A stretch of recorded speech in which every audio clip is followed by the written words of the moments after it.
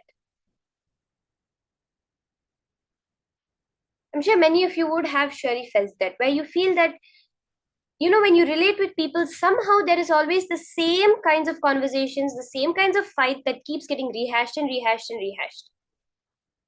That is because in life, are we seeing our relationship as patterns or as possibility? Are we seeing the person as we have seen him yesterday? When, let's say, I'm relating with my friend. Now, am I seeing my friend the way she was yesterday? Let's say yesterday we had a fight over which restaurant we should go and eat in. Am I seeing her from the same eyes that, oh, she never agrees to anything I say, only I have to do what she says? If you look at her from that pattern, you will recreate that within her. But when you do the completion, look at her as a completely new person. See, every time you see someone, every time you relate with someone, you would have seen your dog or your pet if you have one. You would just have gone out the door and come back to be so happy to see you, to be jumping all around you. It would not even have been 5 minutes since you met it last. That is the space where you see constantly everybody in your life is a possibility. Nobody is the same even for 2 seconds. There's a saying that you can never put your leg in the same river twice. Swamiji says you can never put your leg in the same river even once, because by the time you've put your leg in, already the water has changed. That way, when nobody can be the same, even now when you're talking to them, the next statement, they're not the same. Constant expansion is happening within them. When you start perceiving life like this, life will start perceiving you that way. Where Swamiji tells you have to live around people that are constantly seeing you as a possibility.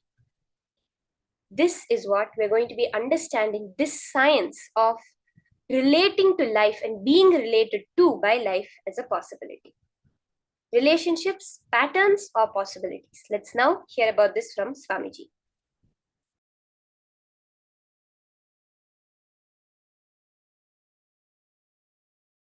Husband sent a text to his wife at night. Hi, I'll get late. Please try and wash all my dirty clothes. And make sure you prepare my favorite dish before I return for dinner. He sent another text. And I forgot to tell you that I got an increase in my salary at the end of this month. I'm getting you a new car. She immediately texts back, oh my God, really? Husband replied, no, just I wanted to make sure you got my first message.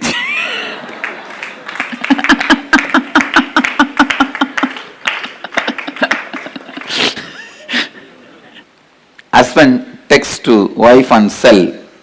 Hey, what are you doing, darling? Wife, I am dying. Husband jumps with joy, but types, sweetheart, how can I live without you? Wife texts back, you idiot, I am dyeing my hair. Husband, bloody English language.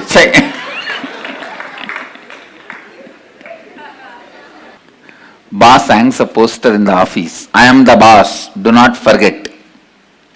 He goes to lunch and comes back from lunch break. He finds a slip on his desk. Your wife called and she wants her poster back home.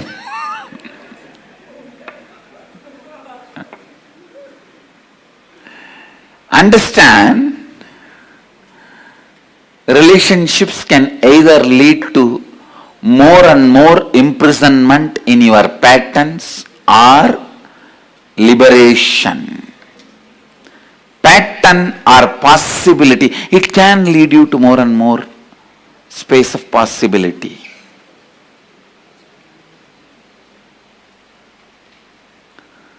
The first and foremost fundamental relationship that exists for you is the relationship between your pattern and your possibility. Please understand. Listen. I am not talking about with whom you relate, with what you relate. I am not talking about your relationship with your husband, wife, brother, sister, father, mother.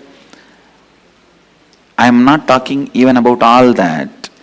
I am talking about from which space you start relating. I tell you,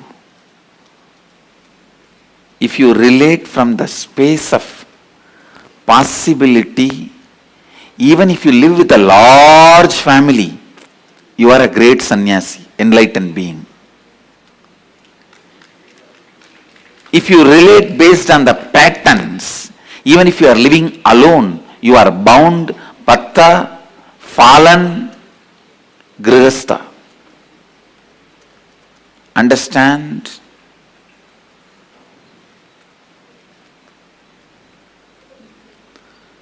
Grihastha or sannyasi, bound or liberated, is no way connected to the number of people you live with or relate with.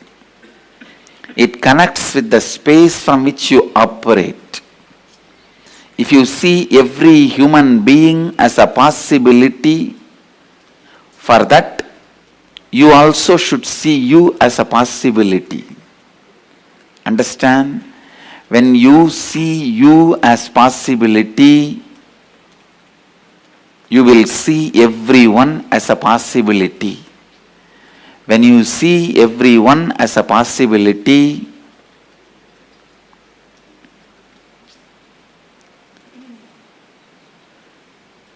life, wherever you may be living, whatever you may be doing, you will be living with Vijaya Lakshmi. Means the Lakshmi of victory. Don't say my neighbor house is Vijay Lakshmi. My neighbor name is Vijay Lakshmi. When I said the word Vijay Lakshmi, I meant the Lord, the deity of victory, the goddess of victory.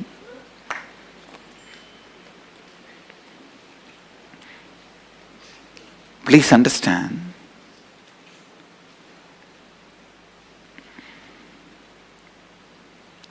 How you see you, how you see others, how you see you and how you see others. All relationships you experience in your life can only from two space, two frames. One, listen. Please listen, because I am giving you the punch statements for your life. One, inside the frame and perception given by your pattern. Inside the frame and perception given by your possibility.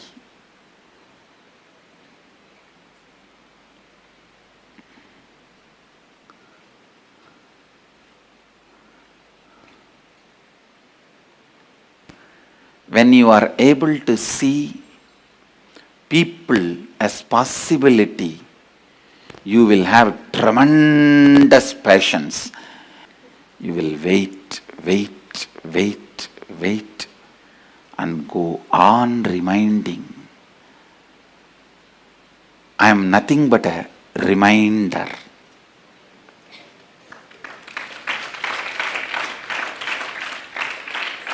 I am nothing but a reminder. When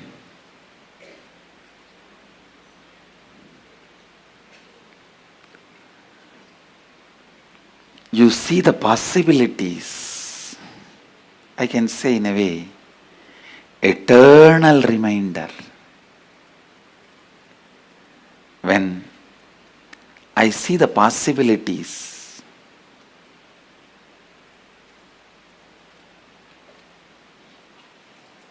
please understand, when I see the possibilities,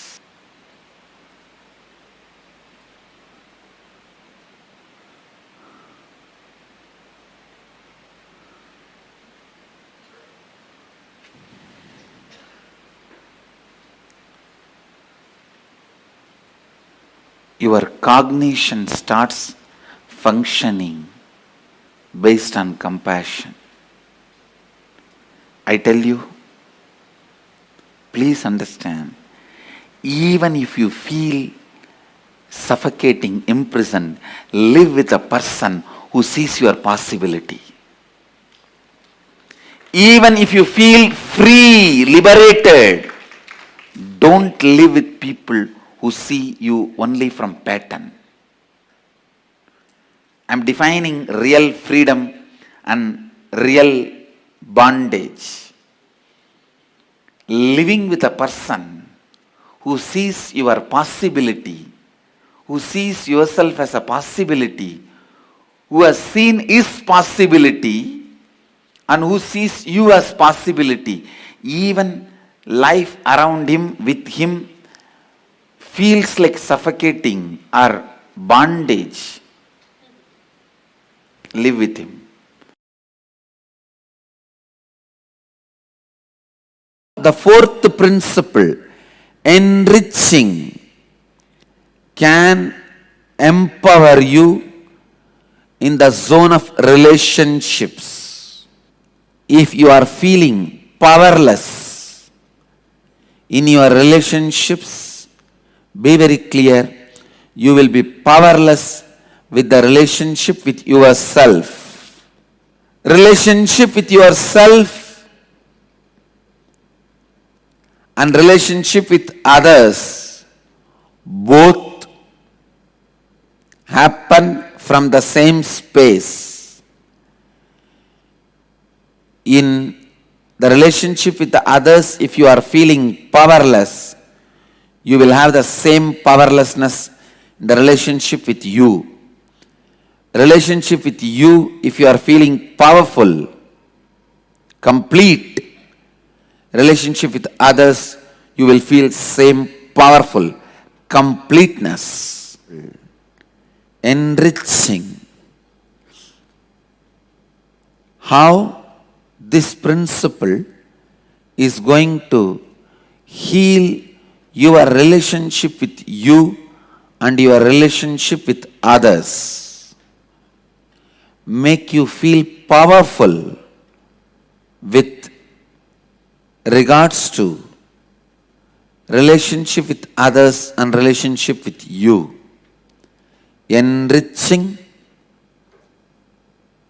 The principle of enriching, how it can be used to make yourself powerful in the zone of relationship with you and relationship with others.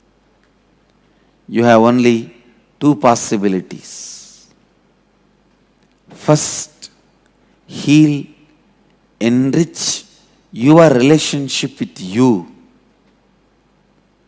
Do swapurnatva, self-completion, by bringing integrity with you, authenticity with you, responsibility about you, enriching yourself. Listen, I ask you to bring these three qualities in you as a first priority. That does not mean I am asking you to do only this. You have to be doing it simultaneously with you and others also. Only then it happens in you. When you bring completion to you, relationship with you starts.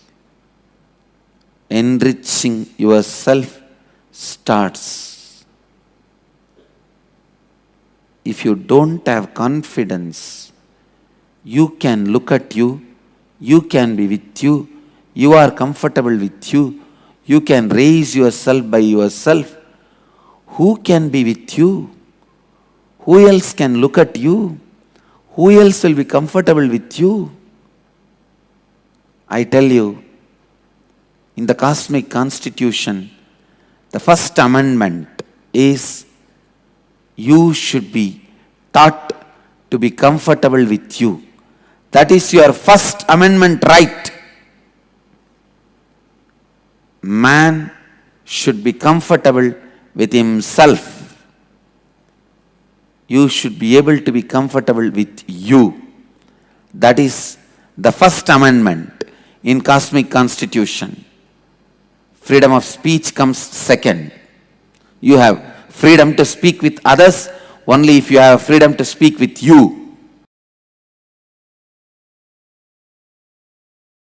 If you decide strongly, usually the conscious birth being does not want to get in, will not get in to the unconscious, but life gives you the possibility of everything.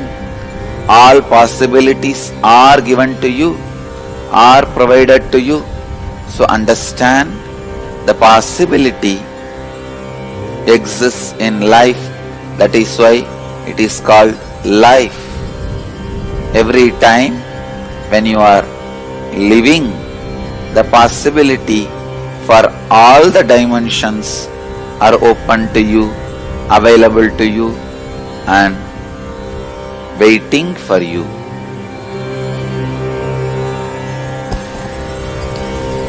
The next question is from Mary Bernard.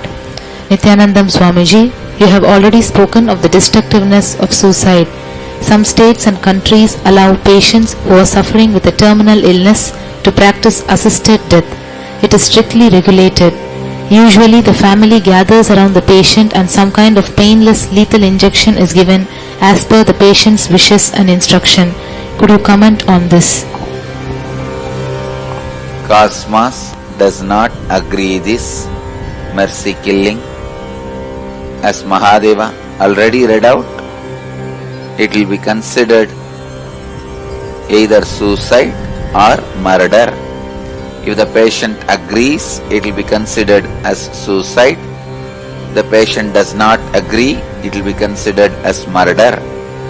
But all the people who help and make this happen will be treated for murder in the cosmic law.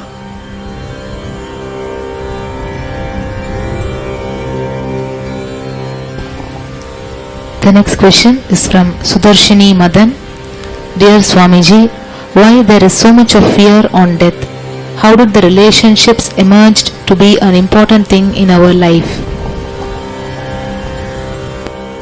Anything you don't understand, don't want to understand, does not have the brain capacity to understand, fear surrounds it. Unknown is always fear for any living being. Now understand Mahadeva himself, the source of the creation, the source of the existence, source of the eternity, is revealing these great truths again and again and again. Listen to these great truths, chant these great truths. This will liberate you from the fear. When your cognizance is based on these great truths, cosmic secrets, you will be free from the fear. The fear is nothing but the projection of negativity on the future possibility. It is not necessary you need to continuously project negativity or positivity on the future possibility. Simply seeing the future possibility without projecting negativity or positivity onto it is living prarabdha. So the fear comes into your system only when you project your fear, your negativity on the future possibilities. Negativities, the negative ideas does not need to be projected on the future possibility.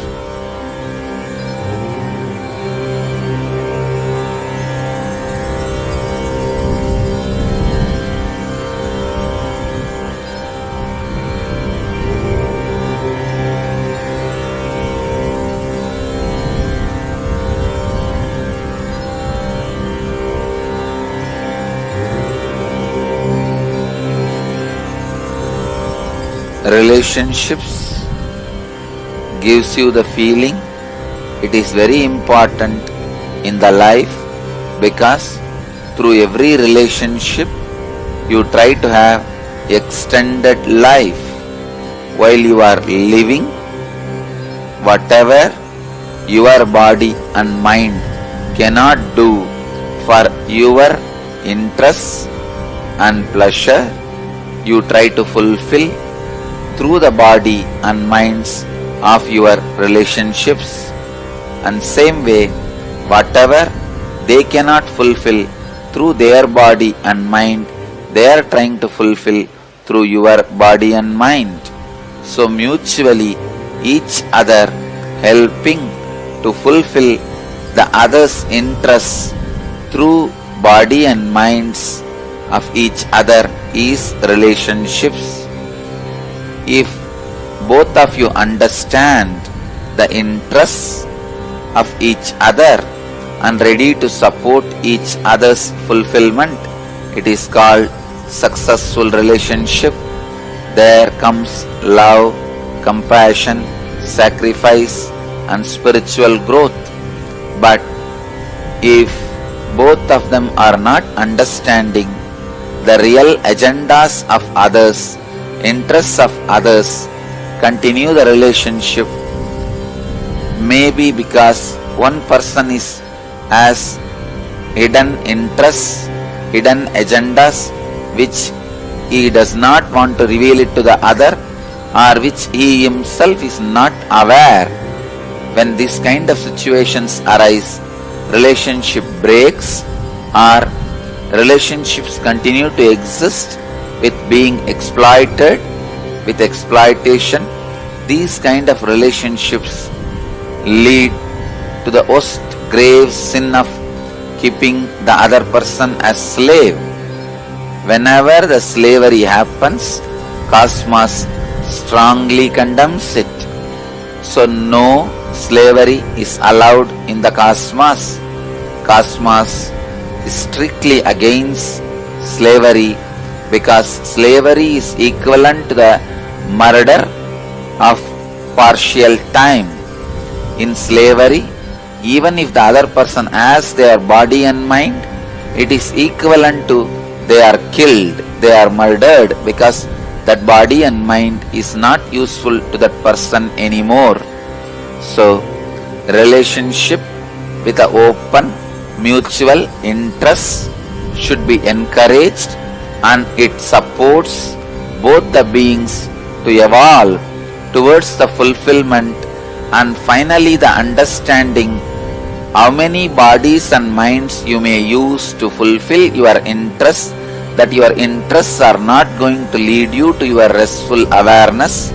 So that understanding may help you to renounce all the interests and even your own body and mind and settle down in restful awareness. So this understanding will naturally be leading you towards enlightenment.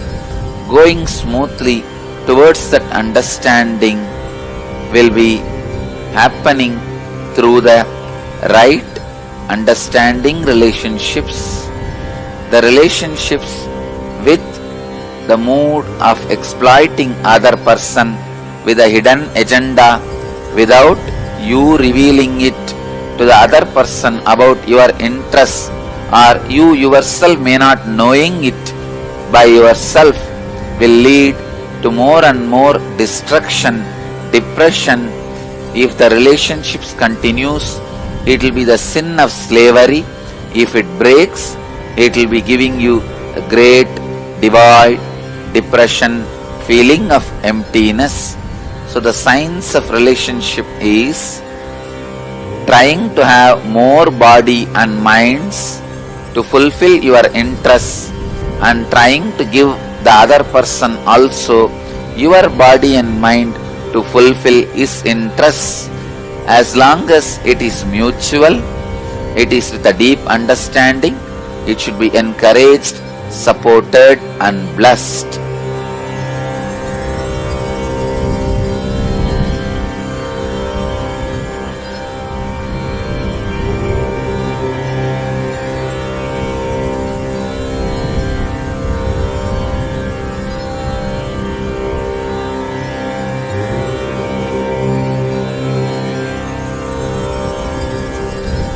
Relationships with deep understanding with each other is equivalent to the conscious birth. Relationships without mutual understanding but still not broken is equivalent to unconscious life. Relationships without mutual understanding broken is equivalent to death. All unconscious life will be afraid of death and end in death. Same way, all relationships which does not have mutual understanding will constantly have fear of being broken. Finally, it will break and bring tremendous suffering to both the persons who are involved in it.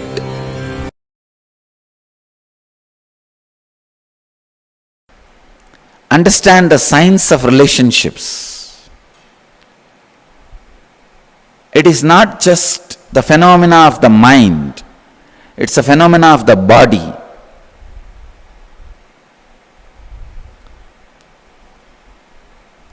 Do not collapse relationships. Please understand. Do not illogically collapse relationships. It will directly affect some part of your body.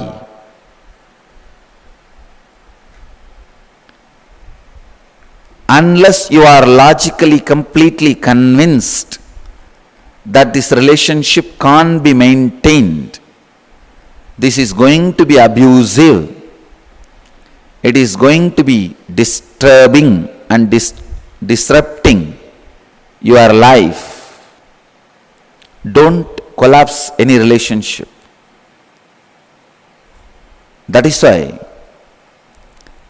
I always insist when people come to me asking they want to break their family, they want to go for divorce, I tell them wait for some more time. They say, no, Swamiji, anyhow I have decided I can't live with her, I can't live with him, better let me break now. Why torture? I tell them no. If you are tortured, your muscle memory and biomemory will strongly start believing this is more disruptive, this is not the way you want to live. Then if you break, you will not have any physical diseases. But before your biomemory or muscle memory is convinced, only when your head, the mind is convinced, if you break,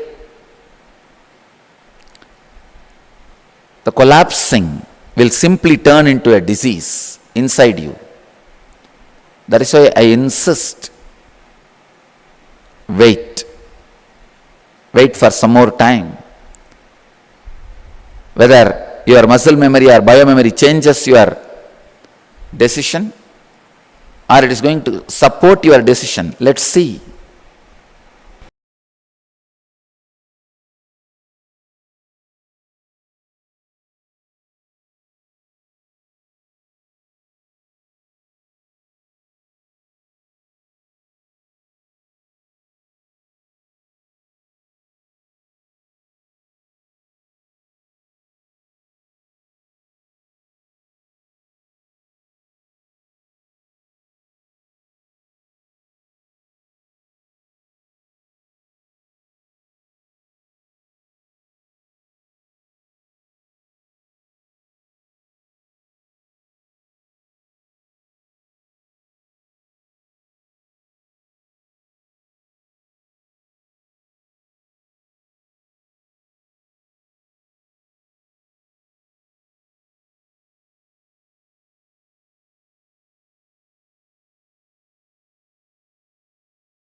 husband sent a text to his wife at night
Nithyananda.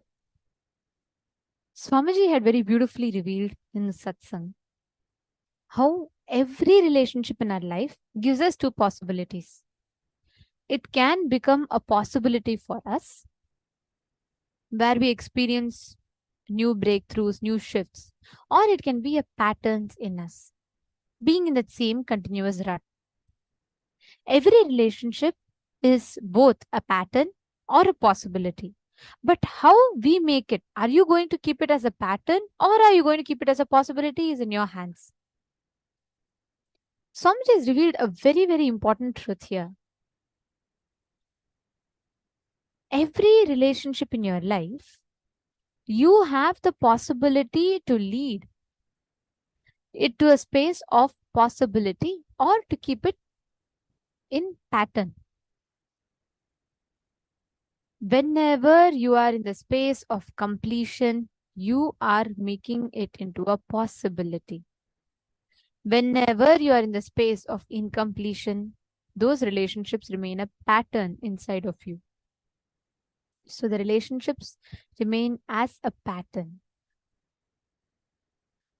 Completion is a state where you have nothing holding you in the present moment, and it brings a free space inside you where you will connect with life in present moment in a fresh, spontaneous way. Okay, now I'd like to ask a question to all the participants here. Can I request every one of you to post how many of you have relationships in life where you feel it is the same way, how much ever I try, I'm not able to change this person? Can you put, you can put more specific. Can I request each of you to please post? Can I request each of the participants to post which relationship it is and why do you feel it is stuck? Like for example, sometimes we'll have, no matter how many times I try to resolve, every time I end up in a conflict with my daughter. No matter how much I change, my spouse does not understand me. How many of you have such relationships in your life where you feel, you know, how much ever you tried, it is not working out?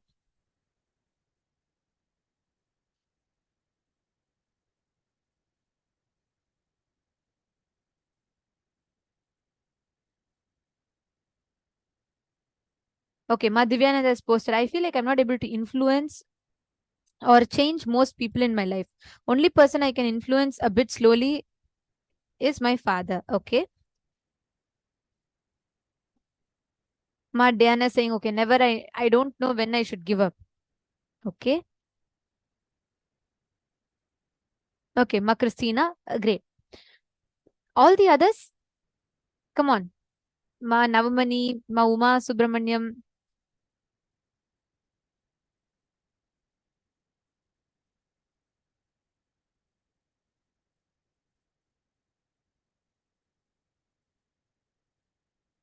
Okay, Ma Chetana also is posted. All if you listen carefully.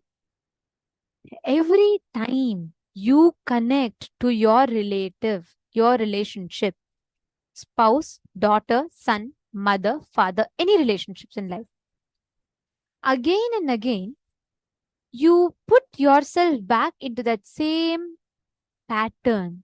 Understand? If you hold every moment of your life is fresh. If I wear the same purple glass and I see someone, they're going to appear purple to me. Each of us carry a mold, like a cookie cutter, right? You take a particular shape and you put that on that person. Okay, my spouse should be like extremely understanding, sensitive, loving, and he should say yes to everything. We will put that kind of a frame. Whenever that relationship does not fit into that frame, we start experiencing conflict.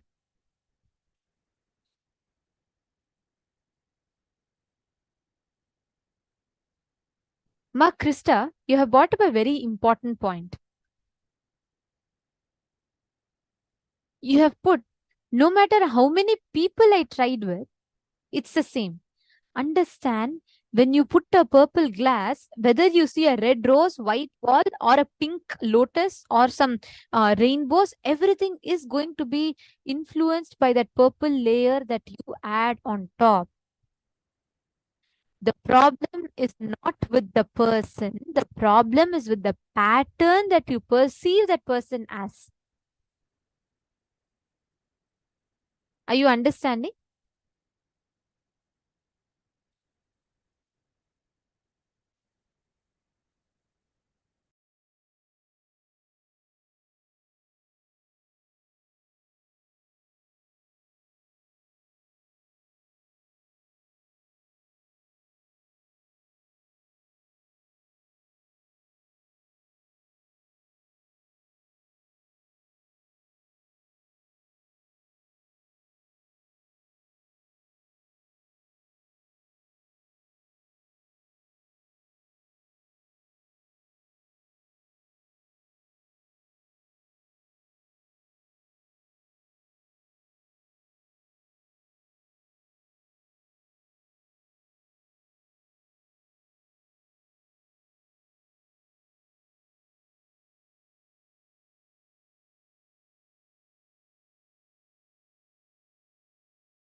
Sorry for that technical glitch.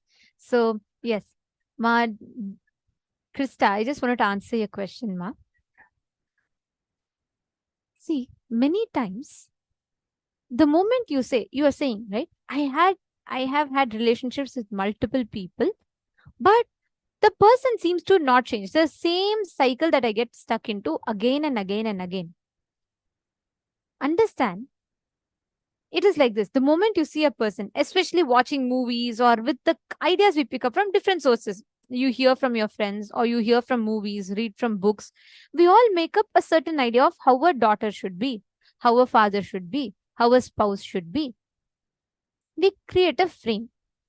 We try to go on imposing that frame on anyone that comes into our life. sometimes you will see somebody is looking as if like they fit into that frame. But as you start getting closer and closer, that's what is like the Swamiji will say, that's the mirage effect. Like how when you're traveling from far, you look like a beautiful puddle or something is there. But when you travel closer and closer and closer, you'll realize it was just a mirage. Same way, when in the relationships, in the beginning, it'll all be good, it'll all be flowery, nice, beautiful. And as you start getting into that relationship, that is when all the patterns start getting triggered. And then you will start feeling, oh, this is not the person I loved. But unfortunately, you loved your idea about that person, not that person. You create a mold. You try to force that other person to fit into that template. And when that person does not fit into the template, you say, all right, come on, he's not meant for me. Then come on, take that frame and go and try to force another person into it. No, life, you cannot fit people into the frames that you want them to fit into. If I am going to wear a purple glass, whether I see Ma Chetana or whether I see Ma Navamani or whether I see Ma Vani Goyal, all of them are going to appear purple to me. Oh, I cannot complain. Why is Vani looking purple to me? Because the problem is not with her. The problem is with the mirror, the glass that I'm wearing. If I am going to look through the purple glass, then I am going to see everyone around me purple. But what do? We wear a purple glass and we say, oh God, this person is only coming in purple. I don't like purple. I want pink color. And then you go and try to look at someone else. Everyone is going to be reflecting that same thing back to you again and again and again. Because the problem is with the way you perceive, the incompletion that you carry. You're understanding this. Very, very, very important to cognize this. Because all the time we keep thinking it's someone from outside. We keep thinking that, okay, it's this person, that person. There are people who tend to abuse you, who tend to take over you. They do exist. I'm not saying for that. Like my Krista Minat has asked, what to do with people who chronically abuse others? Do I keep them in my life? No. You're not, understanding that you are the source, therefore you are responsible for everything. And understanding how others are a reflection of you, all these understandings are not to put you in powerlessness, but to empower you, that you, with your will, your decision, you have the power to change. You have the power to change anything. You have the power to transform anything.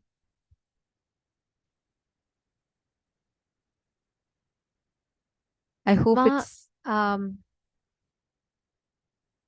Kela Brosad also has posted. I just wanted to add to that. Ma Kela Brosad has posted, no matter how great my hygiene is, theirs never changes. She's saying the only solution is to stop living with them. I do carry the cognition that most men have bad hygiene because I have witnessed it over the years. There have been few exceptions. My fiance has had great hygiene. My male relatives, not at all. Please understand, Ma Kela, as long as you carry that cognition, anyone you look at, you're going to look at from that perspective only. So what happens? See, if that is the purple glass that you are wearing, that is what Swamiji tells. You are looking at everyone as a pattern. You are judging everyone based on your pattern of your previous judgments, based on your previous few incidents. The person who you met 5 years before who was not hygienic, the person who you met 5 months before who was not hygienic, and the person who you met 5 minutes before was not hygienic are all not connected. They are independent occurrences in your life. You're clutching all of them and coming to a conclusion, all men are not hygienic and therefore I'm going to be incomplete. No. But that is how we all carry pattern-based relationships in life. Ma Krista Menat, please understand, Ma, I am not saying that the people who abuse you also you're supposed to keep them with you. No. I'm only telling the incompletion that you carry. See, one person abuses, second person abuses. Now, by the time you create a judgment that, okay, every relationship is going to be abusive, what happens? then only abusive relationships will keep manifesting to you again and again. It is like, first time you go to the mirror, you stand in front of the mirror, and then let's say you raise your hand. Naturally, the mirror will raise its hand. Second time you raise the hand, mirror raises its hand. By third time, if you go to the mirror and keep your hand raised and say, look, the mirror is even now not dropping its hands, it will not drop, it will reflect what is inside of you. You might not be the reason for the abuse happening to you, but you are responsible for the suffering of that abuse that you're carrying inside of you. There's a big difference. You're not the reason of why people come and abuse you, but you are responsible for the suffering that you carry inside you because of those abusive relationships. Christina is asking, I'm also in love. How can I deepen that love, considering the world and struggling to find balance in life? That's a very nice question. Actually, you will be learning about that further, but just to give you a brief answer about that in this thing. The moment you stop trying to fit another person into your mold, you will start really experiencing love. We always try to fit. Okay, you have a certain idea about your boyfriend. You want him to fit that mold. Okay, he should care. He should spend so much time with me. He should give this. He should do this. You carry a certain amount of like an idea or a judgment. Okay. Now, based on that idea, based on that judgment that you carry, as long as that person seems to fit, you will be okay. The moment that person is leaving, is not fitting in that frame, you start falling into incompletion. You need to understand everyone cannot fit into your frame. You trying to fit someone else into your frame is violence. Start completing with that. You will really experience love. Christina, you would have formed certain opinions, judgments, and ideas, right? Only when you drop those judgments and start discovering that person for who they are. As long as you have some reason of why you love them. I love them because they look like this. I love them because they speak like this. All of that is temporary. Everything. If your love is based on an ephemeral quality of someone, it is not love. The moment you find out the eternal component, means I like that person, with out of that space of completion, then that relationship will give you real love. You're understanding, Mama Christina?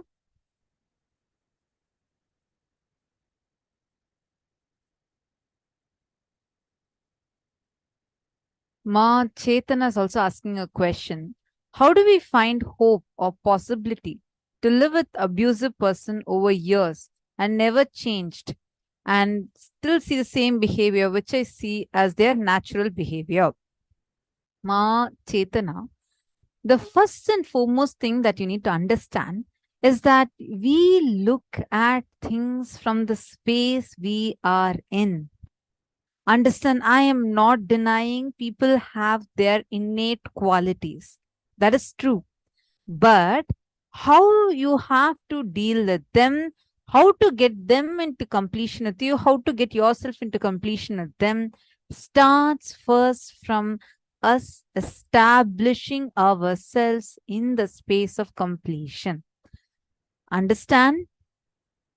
When you start cognizing inside of you that whatever you're experiencing in your life is starting from some cognition that you are carrying inside of you. It is starting with some incompletion that is there inside of you. You will understand and realize, actually, almost 80% of the problems are nothing but the incompletions that you are holding on to and trying to project it on the other person. Are you understanding, Chetana? When you start seeing that, automatically you will get the intelligence. Even the remaining 20%, you will understand how you can transform your relationship with that.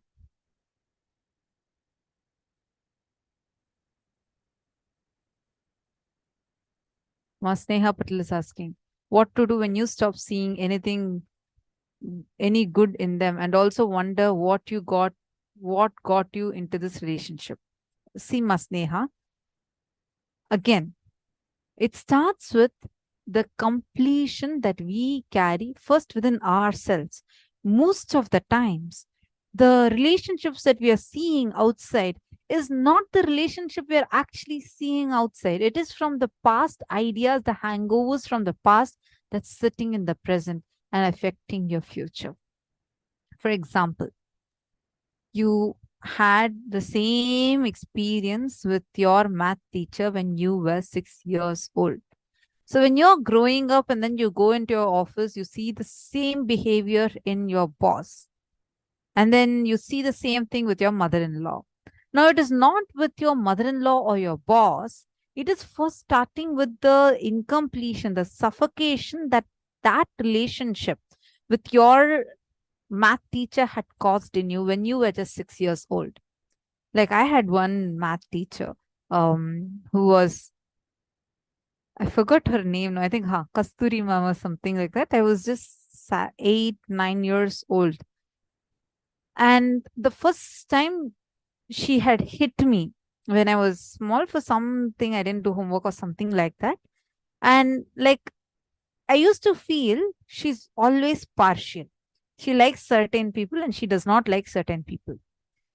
And further after that, like after a few years, much later, after I joined Gurukul, I still used to project the same thing on my teachers. There's a new math teacher in our, like in Gurukul, and I used to tell her that I went and told her, look, you're being very partial.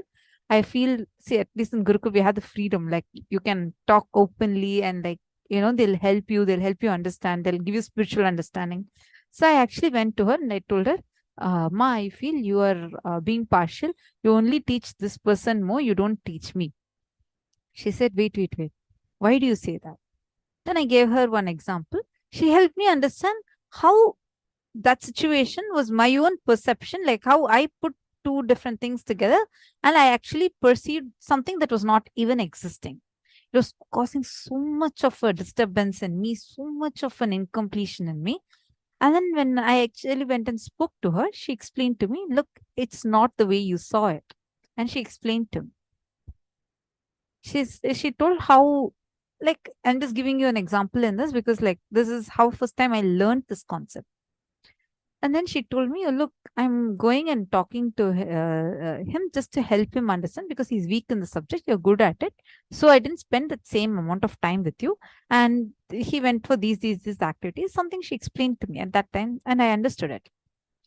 And then she asked me, why is it that you made that statement? I said, I just felt it. So I made it.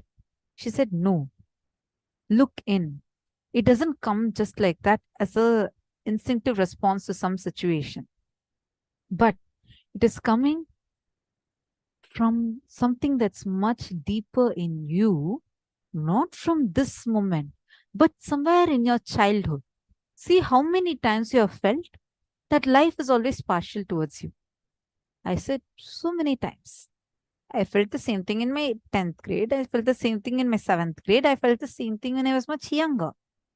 Teachers kept changing, but I projected the same thing. When I understood that it started with a simple, silly incident.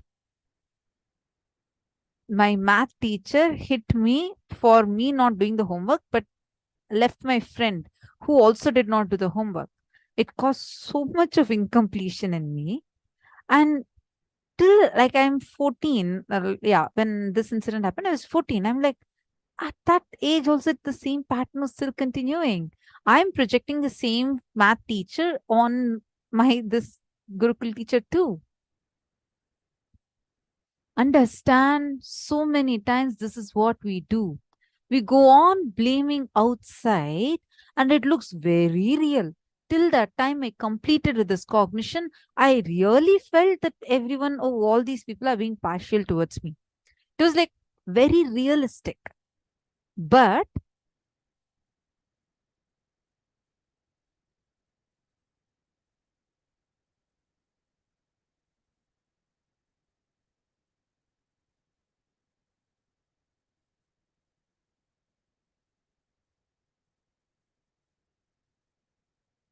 no sound, sorry. Nithyanandam, are you able to hear me? Nithyanandam?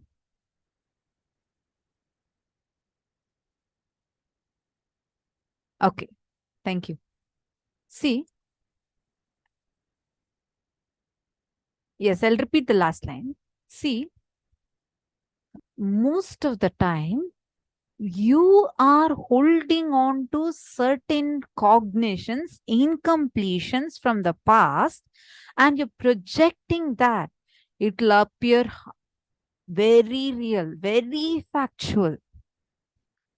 They say, right, that mirage effect in the desert, like where, when people are, it happens even in summer days, even when you're traveling on the road, you really feel like in a certain distance, it looks like there's water.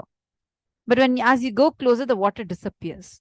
Same thing, you go on projecting some mirage in your life, you really think it is real because you only see what you choose to see. This is like when I understood this, till then I was actually carrying that as an incompletion towards that teacher. I was thinking that, okay, she's also being very partial. She doesn't like me. She likes only the other kid. How much ever I say she doesn't like me, she's very partial. I had my own list of incompletions that I carried with her. When she walked me through this and she made me understand that, okay, so it's not the situation actually outside is like that, but I am thinking about it like that. Understand, we all carry certain incompletions from a very young age, which we go on and on and on, projecting it outside on different people, perceive that they are doing the same thing to us. Today, cognize this. Understand, first, when you bring completion inside of you, suddenly the world outside also starts transforming for two reasons. One, really because life outside is nothing but a reflection of you. When you transform, first, your cognitions mature. So the way you see matures. It's like you're taking off that filter that you're usually filtering reality from, you take off that. And second, the other people also in their inner space start transforming. I just want to add one thing here. See, many of you are asking about what if that relationship is extremely abusive, that you should not, they're not good doing anything good to you anymore. Listen very carefully. We are not saying even if someone is toxic, someone is abusive, someone is like, physically like abusing you and you're not able to be in that relationship anymore, you have to continue. No. But there's a difference. Many times, like Ma Krista Manad, in the example that you had mentioned, no matter how many spouses, like how many different times you got into different relationships, but you saw all your spouses that you have been into relationship with are exactly in the same point it ends. Understand, there are two different things. One is whether to be in a relationship or not, both should not be taken from an incompletion. Sometimes you'll feel extremely lonely. Someone will come and say, hey, you know what? I'll always be there with you. In that spur of a moment, you will feel like, oh God, this person is everything to me. And you will feel like someone is there for me. And in that moment, you will jump into an idea and you will take a decision and you will decide you can go ahead with it. Right? But the same way, when they start operating out of incompletions, then you will start feeling like, oh, it is not working out, it is not right, and you will leave it. But both are wrong. You cannot take a yes or no for a relationship out of incompletion, even if it is an relationship where you feel that person is the best. Take the decision out of completion, not in your temporary high or a temporary low. Because both times your illusions, life will like exaggerate the situation 10 times more than what they are. Okay, let me ask you all this question. How many times each of you have had arguments or some conflict in your relationship where you felt, oh, is it just this? If I would have been a little bit more calmer, I think I could have handled it better. I think this whole argument was not really worth it. How many of you felt like that? Can you put yes in the chat? You will suddenly have a big fight. But after the fight, you'll feel like, after all, I don't think this much was needed. How many of you have had like that? Okay, Marcus is saying, of course.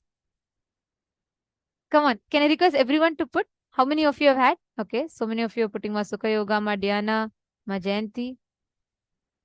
Okay, listen very carefully.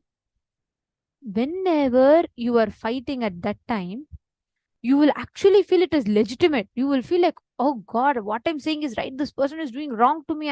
This can't happen. This can't happen. That one thing will ring 100 times in you. You will react so much. You will come to drastic decision. You'll say, let me divorce. But end of the day, in that spur of the moment, because your one incompletion got triggered, you will just fall into that rut, that cycle, and you will destroy that whole relationship. When I say you, I don't just mean your side. Sometimes it happens from the other side also. That is why it is crucial to have the space of completion. Sometimes in a joy, temporary joy. Today, if you see so many young kids who get into relationship, why do they get into relationship? They see a movie, they listen to that, that romantic songs in the movie, and how that hero sees the heroine and gives her a rose and all that, and looks so flowery and nice to them. They really start liking that concept of love so much. Any boy that walks on the road and just comes and tells them sweetly 2 words, that actually that person falls for it. Whether boy or girl, it's the same. And after some time, they will get into breakups and all that, because both sides will not even be ready. Both are wrong. You breaking a relationship or forming a relationship in your temporary high or low is wrong. Come to the space of completion. Make sure you're dropping all that incompletion, suffering, pain that you carry in you. From that, the decision you make will be the right decision. Are you understanding? Are all of you understanding? Okay. Now, this one cognition, Swamiji is saying, right? This is what is judging a relationship as pattern. You have a pattern. You create a pattern. Okay. People will come, let's say when you are young, okay? Your mom gives more chocolates to your brother than you. At that moment, you start developing the pattern. People like my brother more than me. People don't like me. After that, you may grow up and you may really feel like your mom was just trying because he was a young kid after all. But you may not hold that incompletion with your mother. As you grow up, you will start holding that incompletion with your teacher.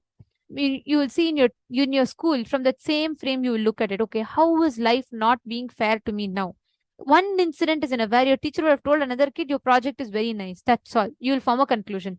See, even my teacher does not like me. She is giving more love to her than me. After some time, as you grow up in your college, your friends, you will feel your best friend is not really valuing you. You are only going behind her, but she doesn't care about you. She only wants to be with others. After you grow up with your boyfriends, or after you grow up with your fiance, then your husband, then your children, the person, the people whom you have the judgment about varies, but your judgment remains the same. You always feel life is very unfair to you. That is how we all form incompletions.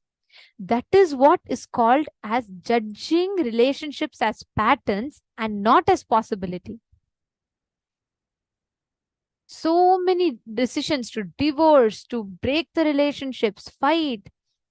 Today, whenever I read the news, it is so saddening to see people get so irritated, angry. They suspect their husband and wives and they get into relationships or break the relationship. Sometimes it goes to the extent of physical assault to the other person. That extent it goes because it starts building like this. It starts building as minor irritations. I remember this one incident Swamiji shares always has made a big impact in me. And I keep sharing this incident. One day, a person came to Swamiji for darshan. He came to Swamiji and he said, Swamiji, I can't handle this anymore. Please bless me to have a divorce with my wife. And Swamiji tells, this incident is actually there in the Guaranteed Solutions book. Swamiji will tell this man that, hey, you know what? I only bless people to form relationships. How can I bless to break a relationship? You tell me what the issue is. Let me find out what we can do, how we can resolve it. He tells, no, Swamiji, you don't understand. My spouse, you can't, nobody can handle my spouse. She's most violent person. Then Swamiji says, all right, I'm not saying a yes or no to it. Let us understand. You tell what exactly your problem is. And this man goes on telling Swamiji, it is not possible. You don't know, Swamiji. Just my wife tried to kill me. Swamiji said, why? What happened? Why are you feeling that? He tells that because when she was coming today, when I was sitting and I was waiting to go to the office and I was telling her I am stressed, and she comes and she was giving me the coffee and she poured the coffee on me. Swamiji said, okay, how did it happen? No, Swamiji, you don't know. She said it is a mistake, but I don't think it's a mistake. You don't know, Swamiji, on the day we were getting married also there is a game. Actually, in Hindu marriages, right? Just to get that comfortability between the spouses, they'll have a game where in a water pot, the spouse, both the husband and wife to be, should go and search for a ring. So this man brings up that incident. He says, no, Swamiji, you don't know. Even that day, she scratched my hand. Swamiji said, clutching one or two incidents, that one and another incident, this man has come up to a conclusion that the wife is trying to even kill him. He is so deluded by his incompletions. For him, it seems legit. He feels like, yes, she's been harmful to me. She is not doing this. She's not cooperating. And today she's pouring coffee. Tomorrow she may pour acid. He actually told this to Swamiji. Swamiji asked him, maybe she poured coffee by accident. He told Swamiji, no, Swamiji, you don't know. Today she's pouring coffee. Tomorrow she'll pour acid on me. And he wants to take a divorce because of this incident. Understand, it is always it is like this. It builds up like this. Sometimes it becomes too late. It is not one side, it is both sides. Husband feels like this. Wife, we don't know what she will be having. Wife will also have the same incompletions. But because the science of completion is not practiced, we come to drastic conclusions. We decide to end relationships. We decide to break another person. We decide to even destroy our lives. Swamiji said, I felt so sorry for this man. His incompletion was so much. He was so deluded, he could not see the reality. This is what most of us do. This is what Swamiji revealed in this satsang. Let us all take a few minutes now. There's a very, very powerful exercise. Listen, do not miss this. It's a very, very important one. And I request every one of you to do this. Now Swamiji explained, right? Where we take an incompletion as a pattern, where we see an incompletion as a possibility. Where we see a relationship as a pattern and a relationship as a possibility. Now let us identify that. Listen very carefully. Even now your spouse may be abusive to you. Many of you have posted that. But there is some part in you which is also triggering the other person. It is not just the other person. You can go on blaming life. But understand it is not the other person. You will carry a narrative that as if that person is the villain in your life. That person also has a parallel narrative that you are the villain in their life. Both sides, it is not like that. The Swamiji will make a funny joke, no? That, first day of marriage, wife speaks, husband speaks, wife listens. Second day of marriage, wife speaks, husband listens. But after 1 year of marriage, both speak, neighbors listen. That is literally the conditions of all relationships. Marriage is just an example. But this constant conflicts happens in all relationships in life. It is not just about your marriage, even whether you're in your job, your school, everywhere.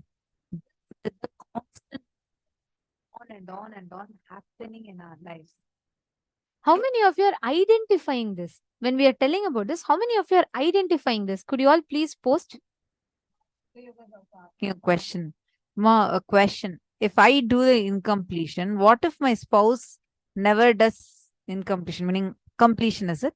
So they're asking, what if you're doing completion, but your spouse never does completion? How to handle this? First thing, straightforward solution to this is get him also to attend the program.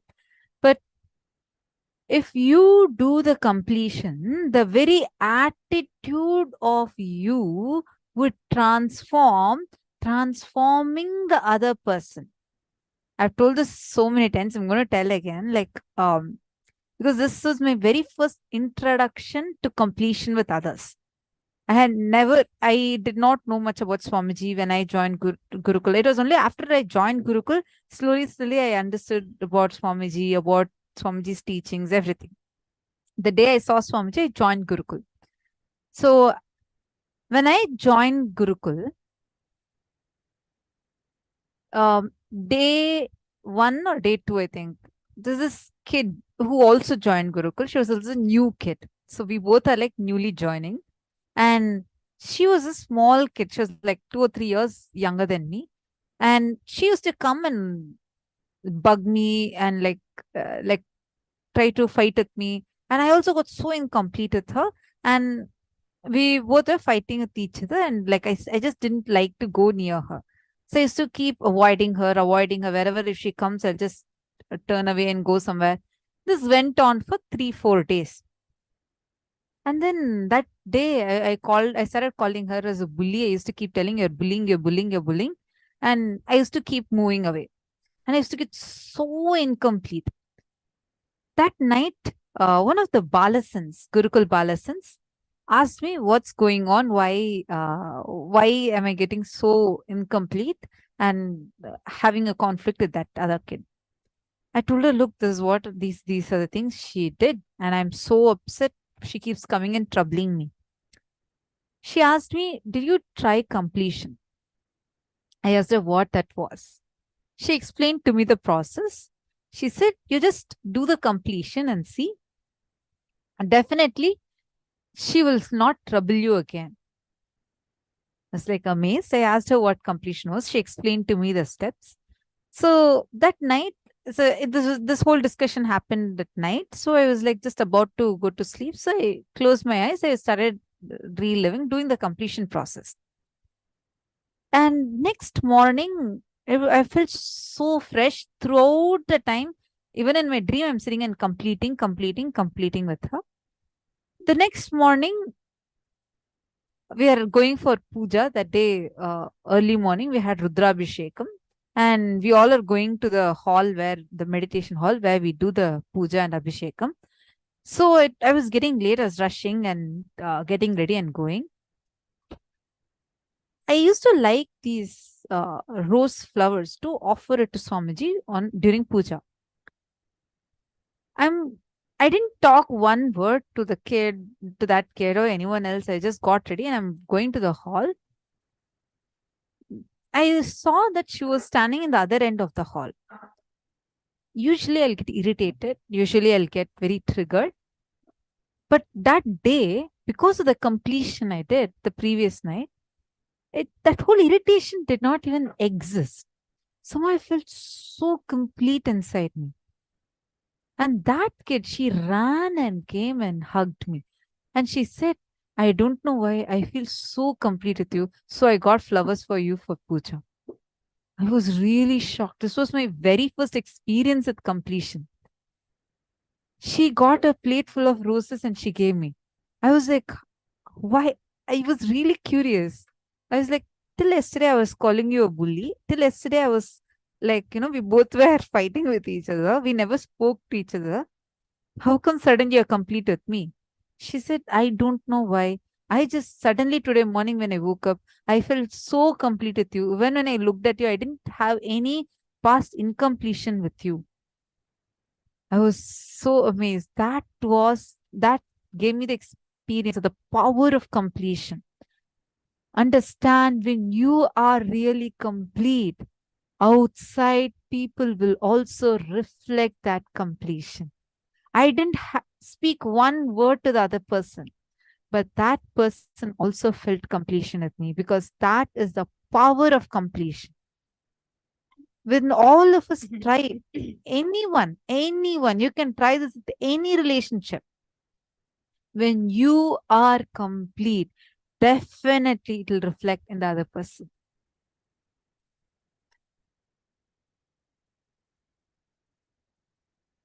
Seema, one more thing. When you take a step, the moment you start with an argument saying, okay, if I complete and if they don't complete, itself you have a fear. Understand first. It is not about right, wrong. If you complete, you will become wrong. If he completes, he'll become, if he does not complete, he'll become right. No.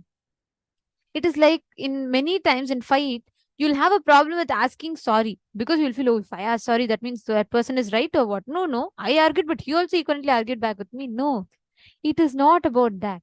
If you take a step to completion, it will naturally reflect in the other person also. First, you take the step and inspire the other person to do by you living. So many spouses, if you see, how they get connected to Swamijis, the wife will or the husband, one of them will attend the inner awakening first. They'll see the transformation in the other person and they'll say, oh my God, my spouse has had such a transformation, and they'll come. So many people you can ask, even here, I'm sure so many people will be sitting like that. Completion always inspires other person to experience it. So you first take that step. Don't worry about your spouse. You do completion from your side, and you will see it will reflect in the other person also the same way. Spend some time and do that completion. Don't worry, step by step we will help you. Swamiji will take us through very deep completion process.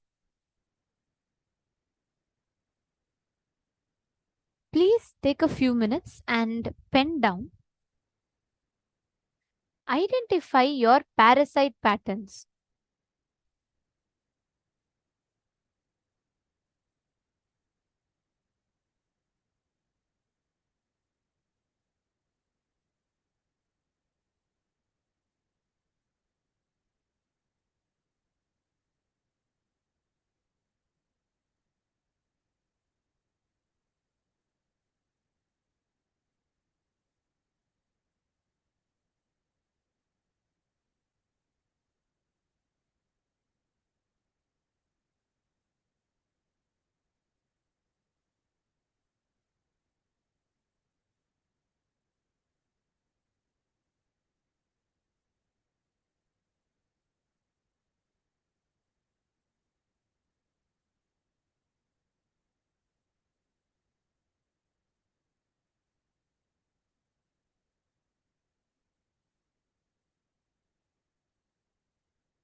Self now.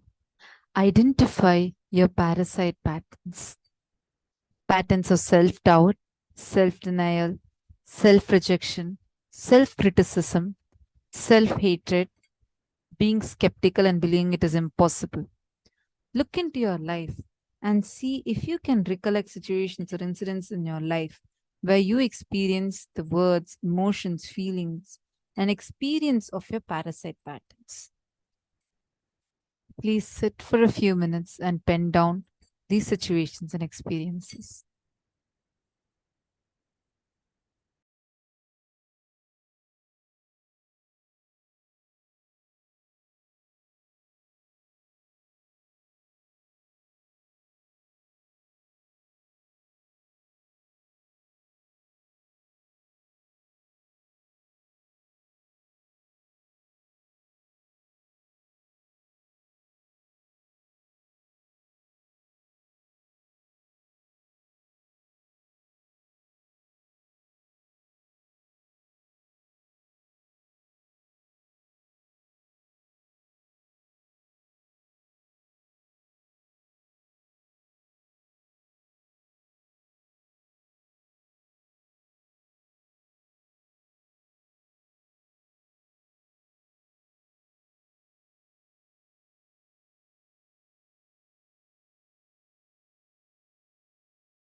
Nithyanandam. Ma Krista Menard. Not really, ma. See, this is just a first step. We are only doing the first step right now. We have furthermore, lot more steps are there. Only this, what you're just doing now is only the first step. All right. Now, take a few minutes. You're going to be sitting with the Atmamurti or as the mirror into whose listening you're completing with that situation or incident and completing with that pattern as well. Take a few minutes and sit with the Atmamurti.